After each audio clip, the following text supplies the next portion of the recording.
A week ago, I arranged for them to take part in what they now think is a piece of unfilmed academic research at a university, supposedly looking into the effects of punishment on learning. And they believe now that this is part of their growth process. In fact, it was a reenactment of a powerful experiment conducted by Stanley Milgram in 1963 to look at how normal people can commit atrocious acts simply because they're following orders. Milgram's parents were Jewish refugees in World War II, and his pioneering work speaks volumes about the nature of responsibility.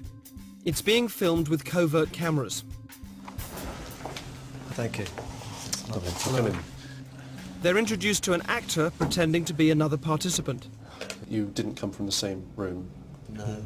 You don't know each other? No. We don't actually know how punishment affects learning. After a brief introduction, our subjects are tricked into thinking they've chosen their role as teachers in the experiment. And if you could just tell me what your positions are? Learner. Learner and teacher. Learner. Our subjects observe the learner being instructed by the scientist, who is just another actor. This electrode is connected to a generator in the second room. We won't be going with the teacher. Okay. Just make sure that we have a good contact with the skin and so it doesn't cause any blistering or burning. Is that comfortable? That's okay, yeah. Yeah, and we just place these straps around your arms just to avoid any excess movement. Those aren't too tight. No, that's okay. No.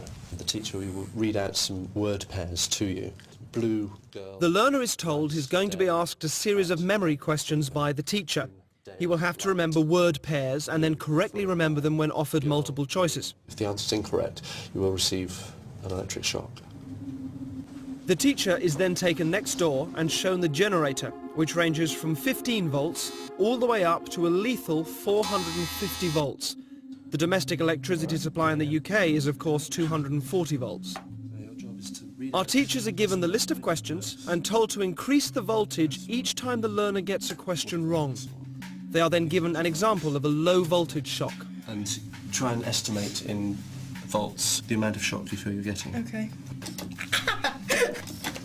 Jesus. Oh, shit. Do you know how much that was? Enough. 75. It was actually 45. Oh my God. Teacher, begin. Shoe horn. Steam. The point of this test is to see whether the teachers, our subjects, will call a stop to the experiment or continue to the point where they are administering seemingly lethal electric shocks to the victim simply because the scientist is telling them to. That's correct. According to plan, our accomplice provided many wrong answers. Each protest was coordinated to a particular shock voltage on the generator, and his responses were played via a CD. That's wrong, 150 volts.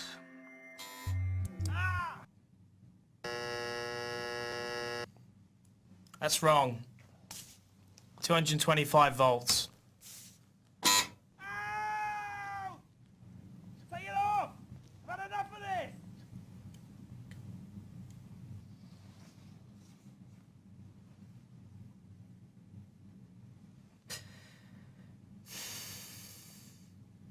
He's in a lot of pain, Continue, please. but he's not comfortable. We must continue to the end of the experiment. Whether the learner likes it or not, he has to go on until he's learnt the words correctly. Okay.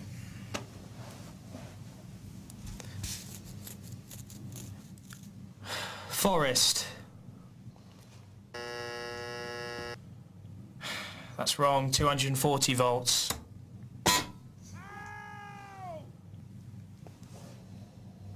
Are you sure this is not causing any lasting damage? He sounds like he's in a lot of pain.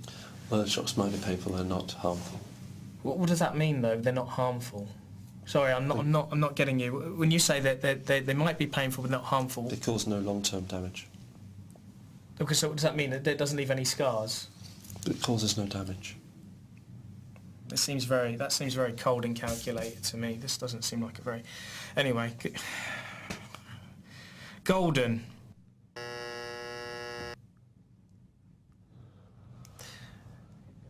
That's wrong, mate. 300 volts. Ow! That's enough! I refuse to answer anymore! Just let me out! Staple. The options are diet, jar, balcony, and bowl.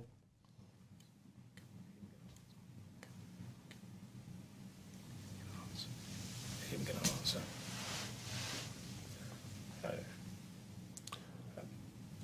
If the learner doesn't answer in a reasonable time, say 4 to 5 seconds, then you have to treat the answer as wrong and follow that procedure.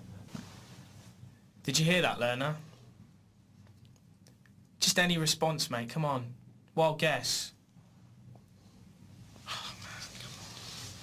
Please continue. 345 volts, if you're still with me. I'm sorry. I can't do this, honestly. Can we stop this experiment? Because I can't do this. If you don't continue, we'll have to discontinue the experiment. Yeah, okay, fine. That's fine. I'm not going to do this. Incorrect. 405 volts.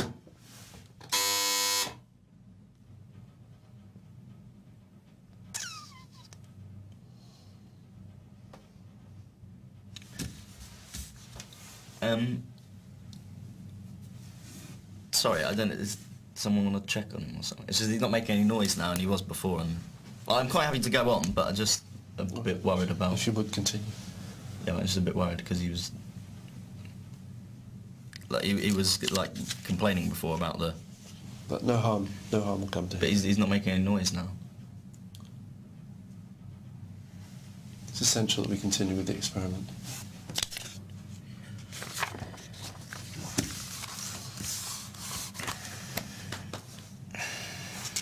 Balcony. Incorrect. 450 volts.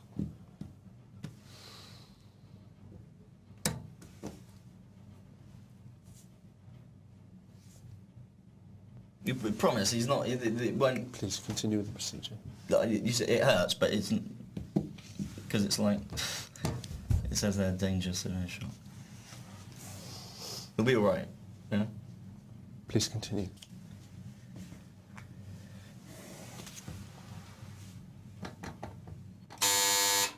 Okay, I think we'll discontinue the experiment there. All of the subjects were told the true nature of the experiment was to see how they would respond to authority, and that it would eventually form part of this show. He is okay. I can tell you, yeah, he's absolutely fine. You actually weren't administering electric shocks to him at all. He is. Wind, bird. In the original Milgram experiment, psychologists were asked to predict how many people would continue to the point that they were administering the highest shock on the board. Their prediction was 0.1%. They were wrong. The results of our experiment were almost identical to the original. Over 50% of participants continued up to 450 volts. The majority of people will administer lethal electric shocks just because a guy in a white coat is telling them to. 450 volts. 450 volts. 450 volts. 450.